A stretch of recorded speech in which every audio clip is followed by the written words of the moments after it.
Programme खबर और तजिया के साथ मैं हूं मुजम्मिल सरवरदी। मुल्क में इंतखाबात की गहमा गहमी शुरू हो चुकी है।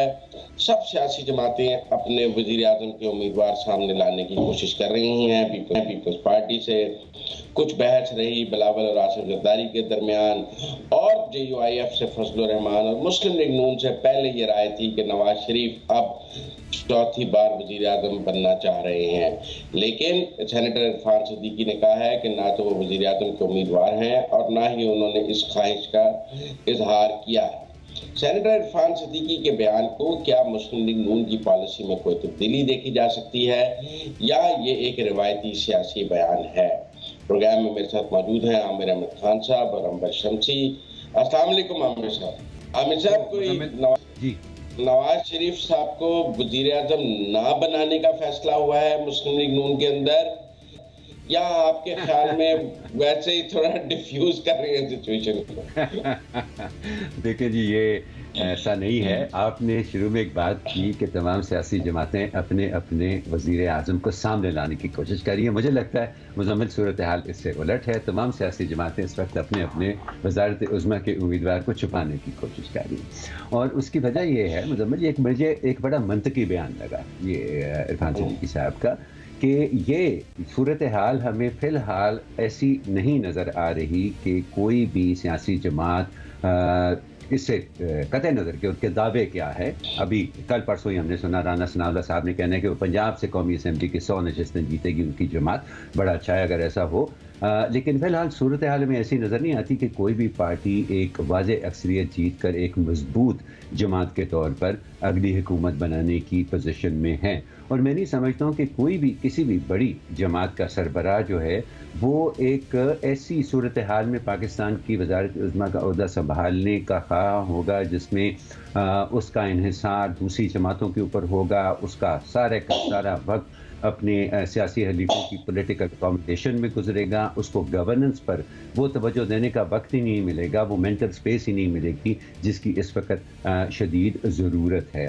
सो मेरा ख्याल है ये सूरत हाल को मद्देनज़र रखते हुए इट्स टू अर्ली। फिर आपने ये भी देखा कि जब ये पीपल्स पार्टी के अंदर ये बात छिड़ी कि जरदारी साहब ने कहा कि जी मैं भी हो सकता हूँ, फिर लोगों ने कहा कि नहीं बिलावल साहब भी हो सकते हैं सारे, तो ये सवाए इस वक्त बेकार की चेमगोइयाँ पैदा करने के और इसकी उसका कोई किसी किस्म का सियासी फ़ायदा किसी को भी नहीं हो सकता। सो मेरा ख्याल है कि it's about holding your cards close to your chest. हर सियासी जमात का यही ख्याल है कि ये फैसला खुद ब खुद वाज़ेह हो जाएगा जब इंतखाबी नताइज सामने आएंगे। अगर बड़ी जमातों में से किसी को एक वाज़ेह अक्सरियत मिलती है और उसका सरबराह ये समझता है कि हाँ वो उस अक्सरियत के बलबूते के ऊपर बतौर एक मजबूत और बाइख्तियार वज़ीर आज़म अपनी फ़राइज़ जो है वो अंजाम दे सकता है, तो फिर हमें बिल्कुल ये तवक्को रखनी चाहिए कि नवाज शरीफ साहब, अगर मुस्लिम लीग नून जीतेगी तो नवाज शरीफ साहब प्राइम मिनिस्टर बनेंगे।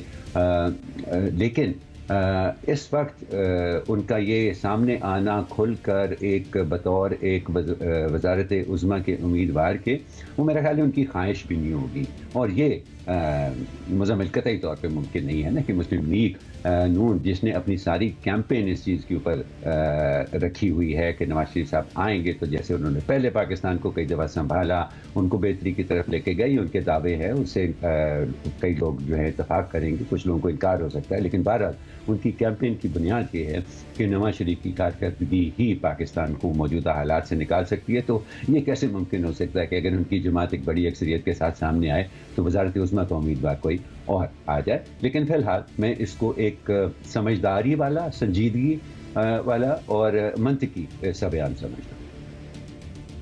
अच्छा अंबर, मुझे चौधरी शुजात साहब का एक बयान याद आ रहा है, कुछ साल पहले उन्होंने दिया। उन्होंने कहा हालात ऐसे हो जाएंगे कि आप लोगों को जाकर कहेंगे कि वज़ीर आज़म बन जाएं और कोई भी बनने के लिए तैयार नहीं होगा। आपको ऐसा लगता है कि क्योंकि आमिर साहब की गुफ्तगू से तो मुझे यूं ही लगा कि अगर कोई हंग पार्लियामेंट हुई तो घर घर जाकर दरवाजे पे नॉक किया जाएगा सियासी जमातों के कि वजीर आजम बन जाओ, और कोई भी सियासी जमात अपना वजीर आजम लाने के लिए तैयार नहीं होगी। आपको ऐसा लगता है?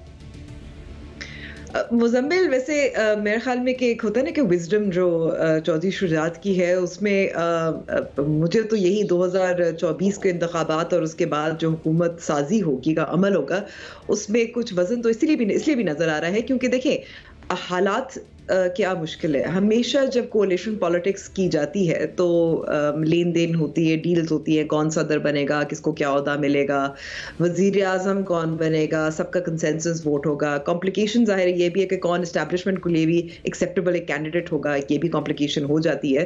तो एक आम कोalition जो सियासत होती है उसकी ज़ाहिर है डील मेकिंग और सेटलमेंट के कौन क्या किसको क्या मिलेगा वो ऑलरेडी एक पेचीदा मामला है। ऊपर से ये हालात जहां शायद सब तमाम उम्मीदवार एक्सेप्टेबल ना हो और कौन हो सकता है, चाहे कोalition पार्टनर्स हो चाहे एस्टैब्लिशमेंट हो, तो ये भी सेटल करने की बात है।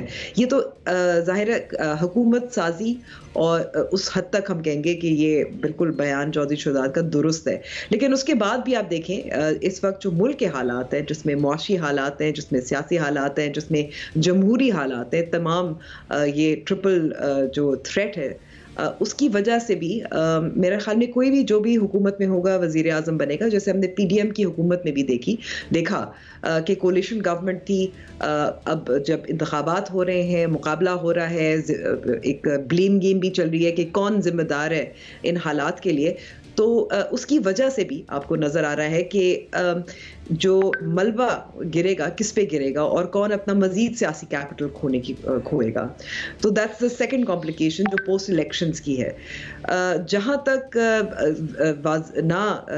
बताना ये बहुत गैर मामूली है कि आप, ये मेरा ख्याल में पहला इलेक्शन होगा मैं कहूँगी जहाँ आप कह सकेंगे कि एक वाज़े हर सियासी जमात का वाज़े वजीर आज़म का उम्मीदवार सामने नहीं आ रहा इन दो कॉम्प्लिकेशंस की वजह से। और वरना आपको मालूम था कि, और इसमें पाकिस्तान मुस्लिम नवाज का एक और इसमें मैं पहलू कहूँगी कि they needed to separate themselves. Shahbaz Sharif की हुकूमत यानी कि जो पीडीएम की हुकूमत थी और दूसरी तरफ नवाज शरीफ की हुकूमत थी, और फिर ज़ाहिर है मियाँ नवाज शरीफ के साथ जो हुआ, उनको इक़्तिदार से निकाला गया, जो उनके ख़िलाफ़ केसेस चले, उनको ज़ाहिर है कुछ रिडेम्पशन भी चाहिए। तो मैं समझती हूँ कि ये वैसे सियासी बयान है और उनकी वजूहात इसके पीछे मुझे यही नज़र आ रही हैं।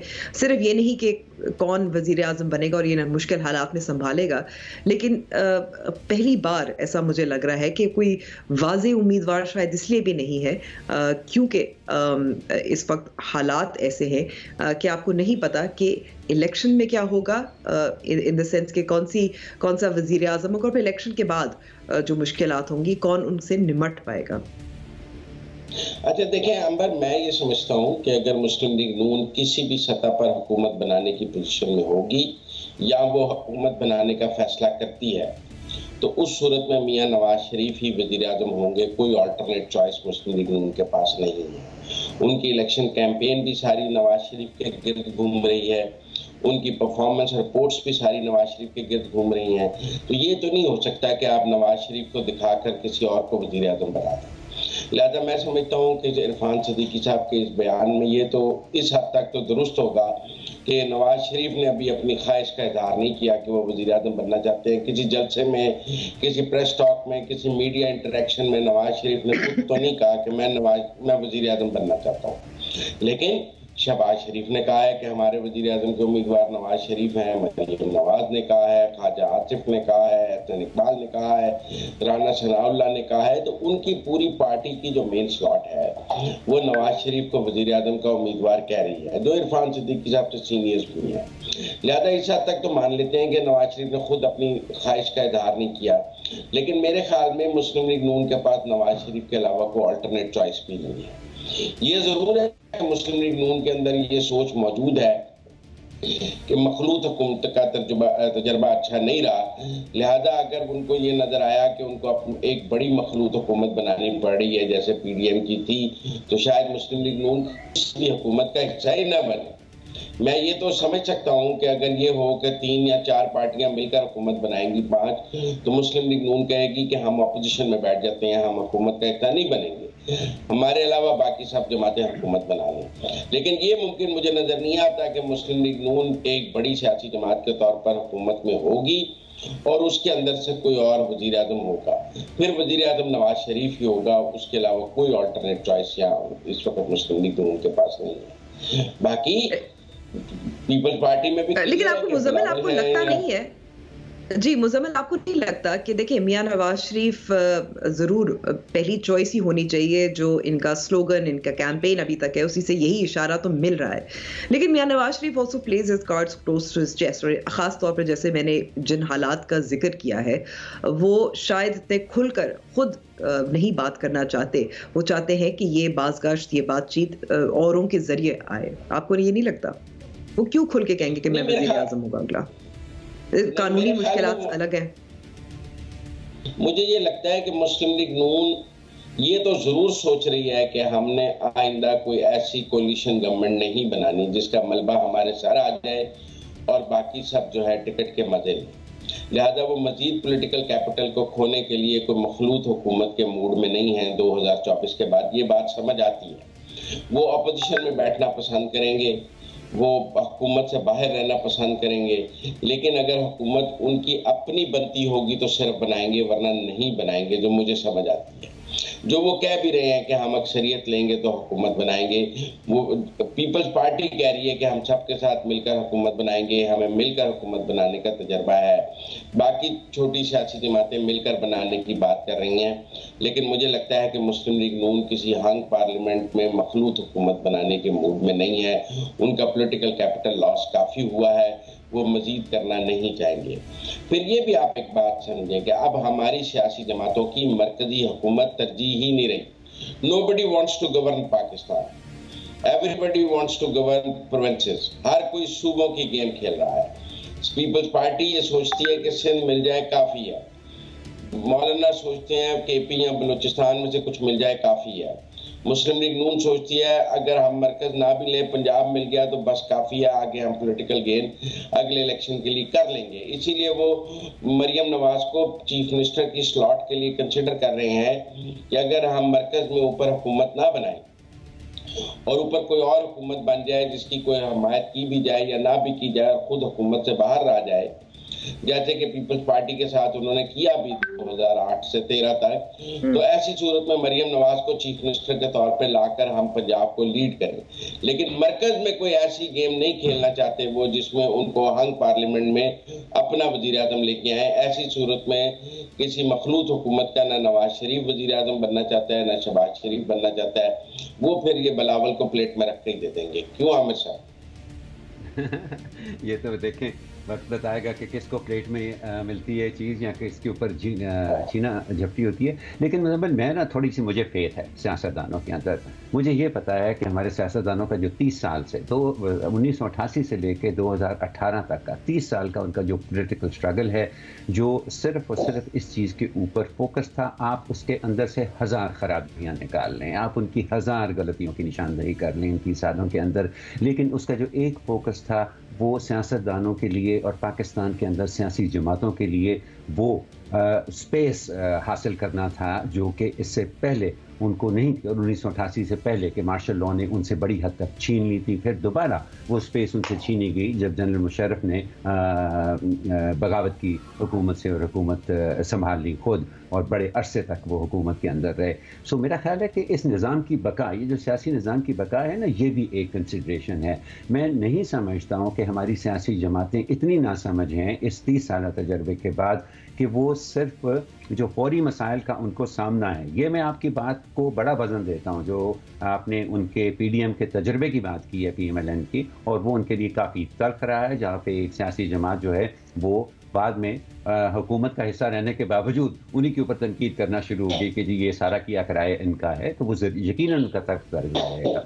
लेकिन मेरे ख्याल में उनमें अब इतनी समझ है, वो जानते हैं कि जब तक वो इस निज़ाम को एक भरपूर तरीके से आगे ना बढ़ाएंगे तब तक उनको वो स्पेस वापस नहीं मिल सकती जो कि 2018 से लेके 2023 के बीच में उनसे दोबारा छीन ली गई है। चलें, वो जिसकी भी गलती है, वो एक सियासी जमातों की है, बस सारी सियासी जमातों की है, इस बहस में पड़े बगैर। सो मैं मेरी राय में ये भी ऐन मुमकिन है कि अगली हुकूमत सिर्फ इसलिए कि कौमी असम्बली फ्रैगमेंटेड होगी, उसमें छोटी छोटी कई पार्टियां होंगी, या उसमें कोई भी बड़ी पार्टी जो है वो वाज़ेह अक्सरियत के साथ नहीं आएगी, बिसाते खुद एक बड़ी वजह नहीं होगी इन बड़े रहनुमाओं का वज़ारत उम्मा के ओहदे से दूर रहना। मेरे ख्याल में इनका तजर्बा इनको ये सिखा चुका है कि ये गैर मुमकिन है कि आप सूबों के अंदर तो मजबूत हुकूमतें कायम होने दें, या अपनी मुख्तलिफ पार्टियाँ अपनी अपनी मजबूत हुकूमतें बना लें, लेकिन वफाक के अंदर एक ऐसी हुकूमत हो जो झटके खा रही हो, हचकोले खाती रहे, कभी एक वज़ीर आज़म हो, कभी दूसरे वज़ीर आज़म हो, उसमें मुझे लगता है कि इनको ये बात यकीनन समझ में आ गई होगी कि उसमें किसी का फ़ायदा नहीं होगा। सो आई थिंक इस वक्त जो भी उनकी सोच वो बजा, हर कोई अपनी पोलिटिकल ऑप्शंस को वे कर रहा है, उसको परख रहा है, लेकिन इंतखाबी नताइज के बाद मैं समझता हूँ कि ये सोच बदल भी सकती है, और शायद चौधरी शुजात हुसैन की जो बात है वो दुरुस्त ना साबित हो। जी अंबर, आपको लगता है कि इलेक्शन के बाद सोच बदल जाएगी सब में, इक़्तिदार देखकर सब झपट पड़ेंगे? नहीं, अभी तो देखिए इक़्तिदार के लिए नहीं, सियासी मजबूती के लिए। जी देखिए, इस वक्त हम जो आमिर साहब बात कर रहे हैं, अगर मैं उसको आगे बढ़ाऊं, बात तो यही है ना कि इस वक्त सियासी जमातें बहुत कमज़ोर हो चुकी हैं, और सियासी जमातें इस वक्त ज़ाहिर है इंतख़ाबात के लिए मुकाबला हमेशा मसलहत की, और ख़ास तौर पर आसिफ अली ज़रदारी साहब मसालिहत की सियासत और कॉम्प्रोमाइज़ की सियासत में यकीन रखते हैं, बात करते हैं। 2008 का तजर्बा है, शायद उसकी वजह रहे हैं। तो जो आप बात कर रहे थे मुज़म्मिल, उसकी तो नफी हुई कि अगर वो कॉम्प्रोमाइज़, अपने आप को कॉम्प्रोमाइज़ की पॉलिटिक्स के खिलाड़ी अपनी तरफ से पेश कर रहे हैं, तो उसका मतलब है कि वो वफाक में भी उनकी नज़र है। दूसरी तरफ मुस्लिम लीग नवाज़ का 2/3 अक्सरियत की बात जो की जा रही है, क्योंकि उनकी मखलूत हुकूमत के साथ ज़ाहिर है जो इनका तजर्बा रहा है, तो वो भी वफाकी सियासत पे ही नज़र डाले हुए हैं। तो मैं नहीं समझती कि आपकी बात दुरुस्त है। वफाक में होना इनके लिए भी अहम है, बहुत अहम है, सबके लिए है, लेकिन एक सूबा साथ हो और मजबूत सूबा हो और अपनी वहाँ ताकतवर हुकूमत है, जाहिर है वो अपनी वफाकी हुकूमत को ही मजीद मजबूत बनाती है, और उसका पंजाब भी आप कह सकते हैं बहुत अहम है ख़ास तौर पर। तो मुझे ये मंतक मुझे इख्तलाफ है। आई थिंक ये वफाक की तरफ दोनों देख रहे हैं, कोशिश कर रहे हैं, सब कोशिश कर रहे हैं। देखिए, मैं अंबर फिर अपनी बात कहूँगा कि अगर वफाक और सूबों में से एक चॉइस करनी पड़ेगी तो फिर शायद बड़ी सियासी जमातों की चॉइस सूबे होगी। वो वफाक लेने की बजाय सूबे लेना पसंद करेंगे, सूबों की हुकूमत लेना पसंद करते हैं, सूबों की हुकूमतें ज़्यादा ताकतवर हैं। और मैं प्रोग्राम ब्रेक से पहले ये भी कहूँगा कि कम अज़ कम मुस्लिम लीग नून की हद तक कोई मखलूत हुकूमत ना बनाने की सोच नज़र आ रही है। नवाज शरीफ के ख्याल में कोई लूली लंगड़ी मखलूत हुकूमत बनाने से बेहतर है आप हुकूमत से बाहर बैठें और दूसरों को काम करने दें, क्योंकि आप मखलूत हुकूमत बनाकर भी काम नहीं कर सकते। लिहाजा ये सोच मुस्लिम लीग नून के अंदर मौजूद है और वो इसका इजहार भी करते हैं। बाकी आसिफ जरदारी साहब पीपल्स पार्टी मखलूत हुकूमत बनाने के लिए तैयार है, फजलुर रहमान तैयार है, MQM तैयार है, जमात इस्लामी तैयार है, क्योंकि वो अकेले हुकूमत बनाने की पोजीशन में ही नहीं है। अकेले हुकूमत बनाने की पोजीशन में पाकिस्तान में 2 ही सियासी जमातें हैं। अगर तहरीक इंसाफ कहीं जीत सके तो वो अकेले हुकूमत बना सकती है या मुस्लिम लीग नून बना सकती है, और मुझे लगता है दोनों सियासी जमातें जो हैं अभी किसी बड़ी मखलूत हुकूमत के मूड में नहीं है। बहरहाल 2024 के इलेक्शन इसको क्लियर करेंगे कि क्या इत्तेहाद बनते हैं। अभी वक्त हुआ है ब्रेक का, ब्रेक से वापस आते हैं, अगले टॉपिक पर बात करें।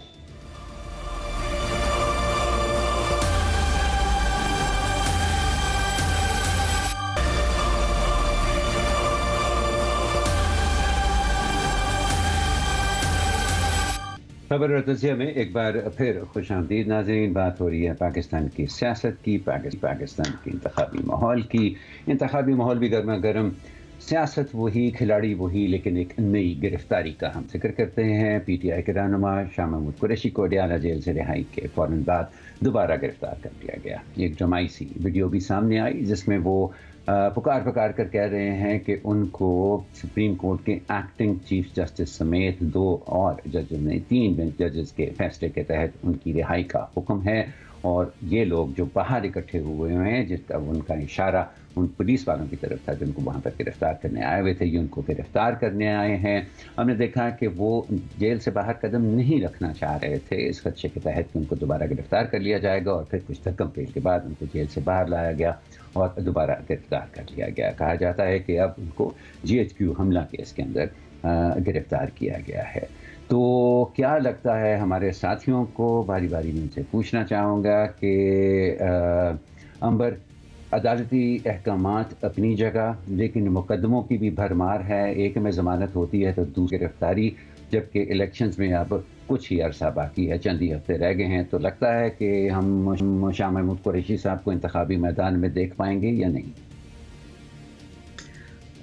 جو آج کا واقعہ ہوا ہے، جس طریقے سے شاہ محمود قریشی کو دوبارہ سے گرفتار کیا گیا، ان کے پاس معلومات نہیں تھی، جو ابہام تھا کچھ دیر کے لیے بھی رہا تھا کہ 3 MPO کے تحت ان کو گرفتار کیا جا رہا ہے، کس کیس کے لیے کیا جا رہا ہے اور کیوں کیا جا رہا ہے، جب وہ اپنے مچلکے جمع کروا رہے تھے.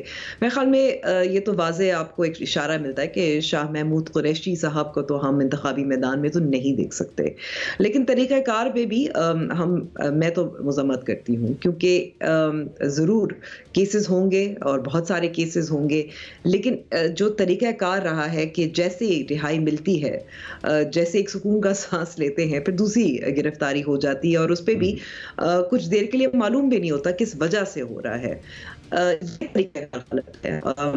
ایک ہم نیب سے پہلے، نیب کے کیسز کے حوالے سے بہت بار بات ہوتی تھی انسانی حقوق کی خلاف ورزیوں کے حوالے سے کہ کیا ضرورت ہے کہ ہر کیس میں آپ گرفتاری کریں، تحقیقات جب چل رہی ہوتی ہیں یا وغیرہ وغیرہ. تو میں کہتی ہوں کہ یہ ایک پیٹرن بھی بن چکا ہے، اور جب پیٹرن بن جاتا ہے تو پھر اس کا یہ مطلب ہے کہ یہ جان بوجھ کر کیا جا رہا ہے. یہ شاہ محمود قریشی اکیلے تو نہیں ہے جن کی رہائی ہوتی ہے، پھر گرفتاری ہوتی ہے، پھر بعد میں رپورٹر یا فیملی یا میڈیا سمجھنے کی کوشش کرتے ہیں کہ اب ہے کون سا کیس. پرویز الہی کے ساتھ بھی ایسا ہی ہوا تھا، دیگر کے ساتھ بھی ایسا ہی ہوا تھا. تو میرے خیال میں کہ یہ آپ کو اشارہ دیتا ہے یا واضح طور پر بتاتا ہے کہ پاکستان تحریک انصاف کی مشکلات فی الحال کوئی ختم نہیں ہونے والی، اور شاہ محمود قریشی صاحب کی مشکلات، اور ظاہر ہے جو سینئر قیادت ہے ان کی تو بالکل بھی مشکلات ختم نہیں ہونے والی. اور میں تو جو طریقہ کار ہے اس کی مذمت ہی کر سکتی ہوں، کیونکہ میری مذمت کرنے سے کچھ بدلنے والا نہیں ہے. اچھا مزمل، امبر اکیلی نہیں ہے اس مذمت میں، بہت سارے لوگوں نے اس طریقہ کار کی مذمت کی ہے اور اس روایت کی مذمت کی ہے کہ ایک سیاسی رہنما جو ہے اس کو آپ ایک مقدمے میں اگر اس کی ضمانت ہوتی ہے تو آپ دوسرے میں اس کو گرفتار کر دیتے ہیں. اور کہتے ہیں مذمت کے سیاست میں آپٹکس بھی بڑا اہم ہوتی ہیں اور ان کا بھی بڑا کردار ہوتا ہے سیاست میں. تو یہ جو کیا جا رہا ہے اس کے آپ کو کیا لگتا ہے کہ کیا کسی کو آپٹکس کا خیال نہیں آ رہا کہ یہی تو پروپیگنڈا تحریک انصاف کر رہی ہے، یہی تو بابلہ کر رہی ہے وہ، اور اس طرح کی چیزوں سے کیا یہ نہیں لگتا کیا ان کی باتوں کو لوگ اور بھی زیادہ درست نہیں سمجھنا شروع ہو جائیں گے؟ کیونکہ بہت ساری جگہوں پر تحریک انصاف نے ایسی بھی اعتراضات اٹھائے ہیں جو کہ بعد میں پتہ چلا کہ نہیں ایسا کچھ نہیں ہوا تھا. لیکن کیا یہ ان کے اس سٹانس کو تقویت نہیں دیتی، یہ طریقہ کار جو کہ ہم نے دیکھا کہ واقعی ان کی پارٹی جو ہے وہ غیر ضروری طور پر اس کے لیے یہ میدان مشکل بنایا جا رہا ہے؟ جی مزاح نہیں، میں آپ سے متفق نہیں ہوں. آپ کا لفظ جو غیر ضروری تھا اس میں وہ واقعی غیر ضروری تھا، اس لفظ کی ضرورت نہیں تھی اس فکرے میں، ٹھیک ہے نا. وہ آپ نے غیر ضروری طور پر استعمال کیا، وہ لفظ غیر ضروری استعمال کیا میں نے. ٹھیک ہے نا، ٹھیک ہے نا. پہلی بات تو یہ ہے، ٹھیک ہے. دوسری بات یہ ہے کہ دیکھیں 9 مئی کا واقعہ اس طرح ریاست چھوڑ تو نہیں سکتی. اگر عدلیہ سہولت کاری کرے بھی اور ضمانتیں لینی بھی شروع کر دے تو ریاست 9 مئی کو درگزر کرنے کے لیے یا اس پر کوئی اس طرح کرنے کے لیے تیار نہیں ہے. اور 9 مئی کے GHQ کا حملہ، کوئی ہمارے ہاں 2 ہی جماعتوں نے GHQ پہ حملہ کیا ہے، ایک TTP نے اور ایک PTI نے، اور میں دونوں کو ایک ہی نظر سے دیکھتا ہوں. آپ کے نزدیک وہ 2 الگ الگ جماعتیں ہوں گی، میرے نزدیک نہیں ہیں. کیونکہ جب آپ GHQ پہ، فوجی تنصیبات پر جب آپ اس طرح کرتے ہیں تو پھر آپ کے موٹیوز ایک ہی ہیں، ایک ہی موٹیو کے تحت دونوں جماعتوں نے کام کیا ہے. آپ کے نزدیک ڈیفرنٹ ہوگا، میرے نزدیک ڈیفرنٹ نہیں ہے. اور میں سمجھتا ہوں کہ یہاں تو یہ جماعت جو ہے یہاں سیاسی ہے یہاں عسکری ہے، دونوں ہیٹس پہن کر تو نہیں چل سکتی، اور ہم کسی ایک سیاسی جماعت کو دو ہیٹس کے ساتھ چلنے دینے کی اجازت بھی نہیں ہونی چاہیے۔ عدلیہ کو ضمانتیں لینے سے پہلے یہ پوچھنا چاہیے کہ آپ یا 9 مئی کے ساتھ ہیں یا نہیں ہیں۔ یہ تو نہیں ہو سکتا کہ آپ پبلک ڈومین میں 9 مئی کے ساتھ بھی ہوں اور قانون کی ڈومین میں آپ 9 مئی کے ساتھ نہ ہوں۔ عدالت میں آپ کہیں نہیں میں تو وہاں موجود نہیں تھا، اور پبلک میں جا کر آپ اینٹی اسٹیبلشمنٹ بات بھی کریں اور کہیں کہ یہ تو بالکل ٹھیک ہوا ہے، یا یہ تو میرا مطلب اسٹیبلشمنٹ نے خود ہی اپنی جگہوں کو آگ لگا کے ہمارے اوپر ذمہ لگا دیا ہے، جو ان کا نیریٹو ہے۔ تو یہ دو چیزیں تو پاکستان میں نہیں چل سکتی ہیں، اور اگر پاکستان کی عدلیہ 9 مئی کے واقعات کو کوئی جرم نہیں سمجھتی یا اس کے لیے یہ معمولی واقعات ہیں، تو ریاست کے نزدیک یہ معمولی واقعات نہیں ہیں، اور ریاست کے ریٹ اپنی جگہ موجود ہے، چاہے وہ شاہ محمود ہو، چاہے عمران خان ہو، چاہے ٹی ٹی پی کا کوئی کمانڈر ہو، سب کے لیے ایک جیسے ریٹ موجود ہے۔ تو اس لیے آپ کو یقیناً میری بات اچھی نہیں لگ رہی ہوگی، لیکن ریاست کی نظر میں دونوں ایک ہی نظر سے دیکھے جائیں گے، کیونکہ دونوں نے کام ایک ہی کیا ہے۔ اگر آپ نے فوجی تنصیبات پر حملہ کرنا ہے تو پھر آپ سیاسی جماعت نہیں ہے۔ میں یہاں یہ کہنا چاہتا ہوں کہ اس ملک میں مارشل لا بھی لگے ہیں، اس ملک میں سیاسی کارکنوں کو سرعام کوڑے بھی مارے گئے ہیں فوجی مارشل لا میں، سزائیں بھی دی گئی ہیں مارشل لا عدالتوں میں، اور یہاں ایک لیڈر واپس آئیں مارشل لا میں تو لاکھوں لوگ ان کے لیے سڑکوں پر موجود تھے، وہ جلوس لے کر کوئی کنٹونمنٹ میں نہیں گھس گئی تھی کہ میرے باپ کو آپ نے پھانسی دی ہے، میرے ہزاروں کارکنوں کو آپ نے کوڑے مارے ہیں، میرا بھائی آپ نے مارا ہے، تو میں کنٹونمنٹ پہ حملہ کرنا جائز ہے۔ وہ سیاسی جدوجہد کی طرف گئی تھی، انہوں نے یہ سیاسی جدوجہد نہیں کی، تو میں سمجھتا ہوں کہ ریاست کو اپنی ریٹ قائم رکھنی ہوگی، اگر عدلیہ اس میں ساتھ نہیں بھی دے رہی تو ریاست کو ریٹ رکھنی ہوگی۔ میں اگر عامر صاحب اجازت ہو تو میں جواب دے سکوں؟ یس یس بالکل، دیکھیں میرا اس میں موقف یہ ہے کہ اس میں کوئی دو رائے نہیں ہے کہ 9 مئی کے واقعات پر کارروائی ہونی چاہیے۔ پھر سے بات یہ ہے کہ کارروائی کس طریقے سے ہو تاکہ انسانی حقوق پامال نہ ہوں، اور جو لوگ واقعی ملوث ہوں، تحقیقات جو ہیں وہ درست ہوں، وہ فیئر ہوں، وہ ان لوگوں تک پہنچے جو ملوث تھے، جو منصوبہ بندی کر رہے تھے۔ جہاں تک مجھے یاد ہے شاہ محمود قریشی صاحب نے اگر سائفر کیس کی بات کی ہو تو انہوں نے بس اتنا، وہ وزیر خارجہ تھے، ان کی ذمہ داری کیا تھی جب انہوں نے امانت کے طور پر عمران خان کو حوالے کر دیا، حالانکہ عمران خان جب وزیر اعظم تھے۔ یہ ظاہر ہے مقدمہ چل رہا ہے تو میں اس کا انتظار کروں گی، لیکن دوسری طرف اگر 9 مئی کی بھی بات ہو، شاہ محمود قریشی صاحب جہاں تک مجھے خیال یاد ہے، اور میں نے تو نہیں سنا کہ انہوں نے ریاست کے خلاف کوئی یا ملٹری کے خلاف کوئی بات کی ہو، وہ ہمیشہ ملٹری کے حوالے سے بہت احتیاط برتتے رہے ہیں، ان کا کریئر کچھ ایسا رہا ہے۔ کیا وہ واقعی انہوں نے لشکر جو ہے وہ لیڈ کیا تھا کسی تنصیب کے اوپر حملہ کرنے کے لیے گروپ کے ساتھ؟ تو یہ سوالات ہیں کہ ہم جب 9 مئی کی واقعات کی بات کرتے ہیں تو یہ نہیں کہہ سکتے کہ تمام سیاسی جماعت جو ہے وہ تمام کے تمام ملوث تھے۔ ان میں سے جو لوگ ہیں وہ کارروائی جلد ہونی چاہیے اور وہ ٹرانسپیرنٹلی فیئرلی تحقیقات کے بعد ہونی چاہیے، لیکن جو طریقہ کار ہے میرا اعتراض اس پہ ہے۔ لیکن میں اس کا جواب دینا تھوڑا سا وقت رہ گیا، سنیں میری بات، میں آپ سے ایک سوال کر رہا ہوں، اب عامر صاحب کو بھی موقع دیں مزمل۔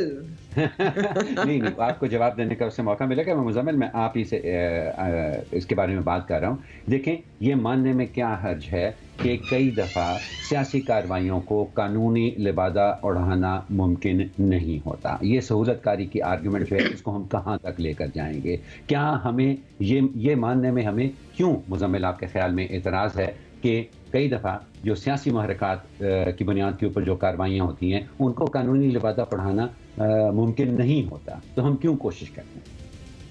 آپ کے پاس 1 منٹ سے میں آپ سے متفق نہیں ہوں، پھر تو قانون کی عملداری ختم ہو جائے گی نا۔ جو آپ بات کر رہے ہیں تو وہ تو پھر کچھ سیاسی جماعتوں کو، کچھ سیاسی لیڈروں کو قانون سے مبرہ کر دے گا، اور اس میں یہ میرے لفظ ہے۔ نہیں، جہاں قانون ٹوٹتا ہے وہاں قانونی لبادہ تو نہیں اڑایا جاتا، وہاں قانون حرکت میں آتا ہے۔ میں آپ کی یہ منطق مانتا ہی نہیں کہ سیاسی کارروائیاں قانونی لبادہ اڑایا جاتا ہے۔ جہاں قانون ٹوٹتا ہے وہاں سیاسی کارروائی سیاسی نہیں رہتی، وہ جرم بن جاتا ہے۔ اس میں لبادہ اڑانے والی کون سی بات ہے؟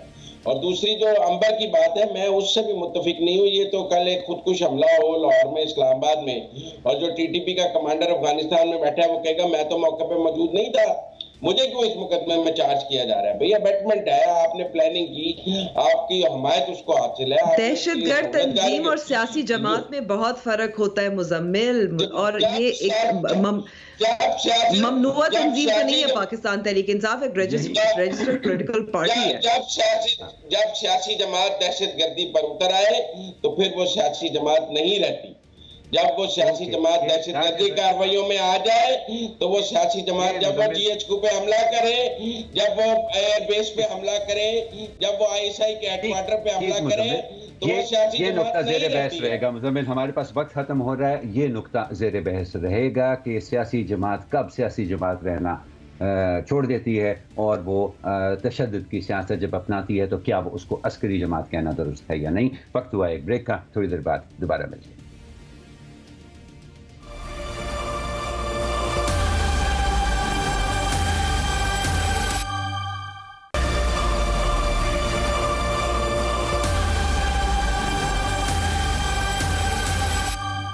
प्रोग्राम खबर और तजिया में एक बार फिर खुश आमदीद। और हमने ब्रेक से पहले तशद्दुद, दहशतगर्दी और सियासी जमातें, उनका क्या रोल हो जाता है वाक़यात के बाद, जैसे 9 मई के होते हैं कि वो अस्करी तंजीम बन जाती है, सियासी जमात बन जाती है। लेकिन दूसरी तरफ आप देखें कि ये जो गुज़िश्ता 1.5 साल रहा है, इसमें बार बार ट्रूथ एंड रिकन्सिलिएशन की बात हो, डायलॉग की बात हो, कई सियासी लीडर्स की तरफ से इस पे बयान दिया गया है। और ख्वाजा आसिफ, पाकिस्तान मुस्लिम लीग नवाज के सीनियर लीडर, उनकी तरफ से दोबारा से ये बात की गई है कि इस वक्त मुल्क जो है, जो सियासी केओस आपको नजर आ रहा है, उसका वाहिद हल है कि डायलॉग होना चाहिए। उनका ये भी कहना है कि सियासी हरीफ तो तमाम होते हैं लेकिन दुश्मन कोई भी नहीं होते। और आपको मैं याद दिलाती चलूं कि हाल ही में उस्मान डार जो उनके सियासी हरीफ हैं और ख्वाजा आसिफ के दरमियान सोशल मीडिया पे काफ़ी तल्ख कलामी भी हुई थी उस्मान डार की वालिदा के ऊपर जो रेड हुआ था उनके घर पर, उसकी वजह से।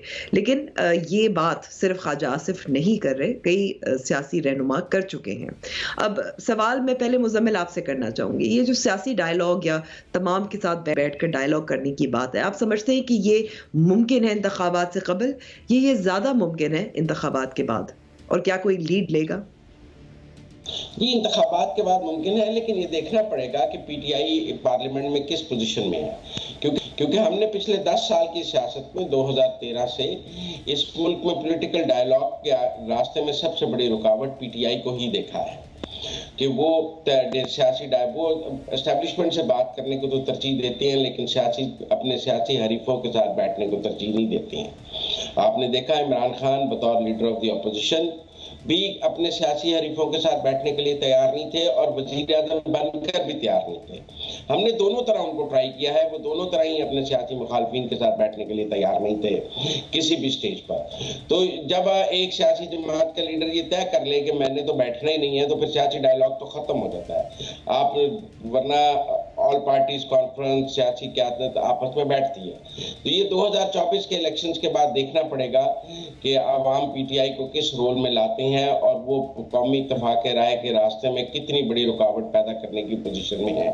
क्योंकि अभी तक तो हमने कौमी इत्तेफाक राह के हाल में सिर्फ उन्हें ही रुकावट डालते दिखा है, बाकी सब सियासी जमातें तो मुख्तलिफ इशूज़ पर इकट्ठी बैठती भी हैं, बात भी करती हैं, जिसको दूसरी तरफ से ताना भी दिया जाता है कि ये सब इकट्ठे हैं और फिर ये सब चोरों का इकट्ठे हो गए हैं। उनके इकट्ठे होने को इस मुल्क में एक ताना बना दिया गया है, बजाय इसके कि हम उसको पॉजिटिवली देखते। एक सियासी जमात ने उसको इतना नेगेटिवली प्रोपेगेट किया है कि अब इकट्ठे बैठना जुर्म करार पा गया है कि जब इकट्ठे बैठेंगे तो फिर तो दूसरी सियासी जमात आपको ब्रांड करने लग जाएगी। तो सबसे पहले ठीक है मुजम्मिल, आपने यानी कि मैं यही सवाल अब आमिर साहब की तरफ लेकर जाती हूँ। आमिर साहब, मुजम्मिल ने कहा है कि 2 कंडीशंस है, उनका भी यही ख्याल है कि इंतखाबात के बाद ज़्यादा मुमकिन है, लेकिन मशरूत कर दिया है पाकिस्तान तहरीक इंसाफ की कौमी असम्बली में क्या पोजीशन है उसके ऊपर। आप इत्तफाक करते हैं मुजम्मिल की इस मंतक से या नहीं करते? मुझे अच्छा नहीं लगता मुजम्मिल से इख्तलाफ करना, इसलिए मैं उसकी बात को आगे बढ़ाता हूँ। मैं इख्तलाफ की बात नहीं करता और आगे اس کو اس طرح سے میری رائے میں امبر اس کو بات کو آگے بڑھانے کی ضرورت اس لیے ہے کہ میں نہیں سمجھتا ہوں کہ پی ٹی آئی بہت رکاوٹ ہے، بہت بڑی رکاوٹ ہے۔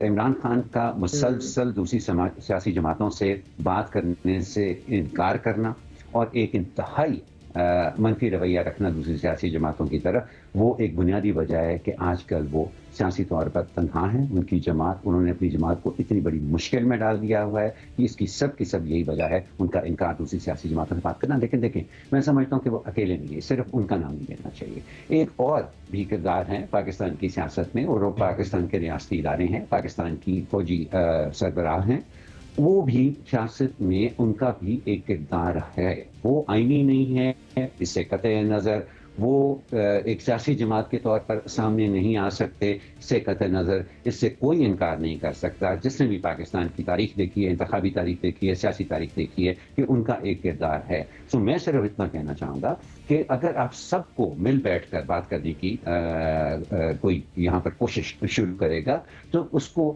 پھر ہماری فوجی قیادت کو بھی اس کا حصہ بننا پڑے گا، اس کو سامنے آ کے کہنا پڑے گا کہ دیکھیں ہماری یہ ریڈ لائنز ہیں، ٹھیک ہے ہم براہ راست سیاست میں تو نہیں آ سکتے، لیکن ایک نیشنل سیکیورٹی ادارہ ہے ہمارا، ہسٹوریکلی تاریخی طور پر پاکستان کی سیاست پر بہت اثر رسوخ بھی رہا ہے، 3 دفعہ اس ملک کے اندر مارشل لاء لگا ہے، ہمارے اپنے سٹیکس بھی ہیں، ہماری معاشی سٹیکس بھی ہیں۔ سو کچھ چیزیں ہیں جو ہم برداشت نہیں کر سکتے ہیں اور وہ سب لوگوں کو سمجھ لینی چاہیے۔ میں سمجھتا ہوں کہ یہ اس بات کی ابتدا جو ہے وہ تو سیاسی جماعتوں کی طرف سے ہی ہونی چاہیے، اور وہی تو آپ سمجھتے ہیں عامر صاحب، میں یہاں اگر سوال ایک اور آپ سے اضافی کر دوں کہ آپ سمجھتے ہیں کہ الیکشنز کے بعد ممکن ہے اور اکثریتی جماعت لیڈ کر سکتی ہے، یا آپ سمجھتے ہیں کہ کیونکہ انتخابات متنازع ہو گئے ہیں، مشکلات ہیں، یا اس وقت دیکھیں جتنے بھی متنازع ہو گئے ہیں ان انتخابات کا جو بھی نتیجہ ہوگا اس نے نتیجے میں پارلیمنٹ میں آنے والی سیاسی جماعتیں ایبسلیوٹلی وہ لیڈ کر سکتی ہیں اس ایفرٹ کو، لیکن وہ اس کی ابتدا، پہلے میں یہی بات کر رہا تھا کہ وہ اس کی ابتدا کر سکتی ہیں، اس کی انتہا تب ہوگی جب وہ کھلے دل سے فوجی قیادت کو بھی دعوت دیں گی کہ آپ بتائیں کہ کس طرح سے آپ کے رول کو ریگولیٹ کیا جا سکتا ہے پاکستان کی سیاست میں، بجائے اس کے کہ آپ پس پردہ جو ہیں وہ اپنی خواہشات جو ہیں ان کا اظہار کریں اور باقی سب اداروں کو مجبور وہ اپنے آپ کو سمجھیں ان خواہشات کے اوپر عمل درآمد کرنے پہ۔ ٹھیک ہے، اب میں مزمل آپ کی طرف، کیونکہ میرے پاس 1.5 منٹ رہ گیا ہے۔ عامر صاحب کا تو یہ کہنا ہے کہ سب سے بڑی رکاوٹ پاکستان تحریک انصاف نہیں ہے، وہ اختلاف اس کو نہیں کہہ رہے، تو میں ہلکا سا اختلاف اس کو کہہ سکتی ہوں، لیکن جب تک فوجی قیادت کو شامل نہیں کیا جائے گا اس ڈائلاگ کے پروسیس میں تو یہ ڈائلاگ کا پروسیس اس کا کوئی فائدہ نہیں ہوگا، مفید نہیں ہوگا۔ آپ کیا سمجھتے ہیں؟ 1.5 منٹ آپ کے پاس۔ مجھے تو عامر صاحب کی منطق درست نہیں لگتی۔ آپ دیکھیں گلگت کے موقع پر، گلگت میں جب انتخابات کے موقع پر یا جب بھارت سے کشیدگی کے موقع پر سب پارلیمنٹ کے رہنماؤں کو بلا کر فوج نے بریفنگ دینے کی کوشش کی، تو دوسرے کمرے میں ہمارا وزیر اعظم ناراض ہو کے بیٹھ گیا کہ میں نے تو ان کے ساتھ نہیں بیٹھنا۔ فوج تو سب کے ساتھ بیٹھ کے بریفنگ دے رہی تھی کہ ملک کی سیکیورٹی کا معاملہ ہے، سب کو ساتھ لے کر چلنا ہے اور ان کو سب کی سیاسی حمایت چاہیے، لیکن آپ دیکھیں کہ وزیر اعظم دوسرے کمرے میں بیٹھا ہوا تھا کہ وہ اس اہم سیکیورٹی بریفنگ میں بھی آنے کو تیار نہیں تھا۔ یا تو آپ کہیں کہ جب فوجی قیادت کو یہ نہیں، یہاں تو آپ یہ کہیں نہیں، یہاں تو آپ کہیں کہ جب فوجی قیادت نے ملک میں قومی اتفاق رائے کی کوشش کی ہے تو عمران خان صاحب نے اس کو بڑا ویلکم کیا ہے، تو وہ بڑی رکاوٹ نہیں ہے۔ میں تو یہ کہہ رہا ہوں کہ جب اس ملک کی فوجی قیادت کو بھی، اسٹیبلشمنٹ کو بھی قومی اتفاق رائے کی ضرورت پڑی ہے تو عمران خان اس کی راہ میں بڑی رکاوٹ رہے ہیں۔ متعدد بار جب فوجی قیادت نے بریفنگ دینے کی کوشش کی ہے، گلگت کا ایشو ہو، انڈیا کا ایشو ہو، کشمیر کا ایشو ہو، اور کوئی IMF کا ایشو ہو، معیشت کا ایشو ہو، جب وہ بیٹھے ہیں سیاسی جماعتوں کے ساتھ، الیکشنز کا ایشو ہو، تب بھی عمران خان صاحب نے اپنی 1.5 اینٹ کی مسجد الگ رکھی ہے اور وہ نہیں بیٹھے ہیں، چاہے وہ اقتدار میں ہیں چاہے وہ اقتدار سے باہر ہیں۔ ہم PDM کے دور حکومت کو بھی دیکھ لیں۔ ٹھیک ہے مزمل، آپ کا موقف واضح ہو گیا۔ آپ قائم ہیں اس بات پر کہ سب سے بڑی رکاوٹ پاکستان تحریک انصاف اور عمران خان ہے، اور آپ نہیں سمجھتے کہ وہ اس پروسیس میں شامل ہونے کو تیار ہوں، لیکن یہ انتخابات کے بعد دیکھا جائے گا۔ مگر ایک بات پہ آپ دونوں اتفاق کرتے ہیں کہ یہ ڈائلاگ ممکن تبھی ہوگا جب انتخابات ہو جائیں گے، تو انتخابات کا انتظار کرتے ہیں، امید کرتے ہیں کہ یہ ڈائلاگ کوئی اکثریت، کوئی لیڈ جماعت جو ہے یہ اس کو لیڈ کرے گی، جیسے پہلے بھی کرتی آئی ہے۔ پروگرام کا وقت یہاں ختم ہوا ہے، ہم دوبارہ ملاقات ہوگی۔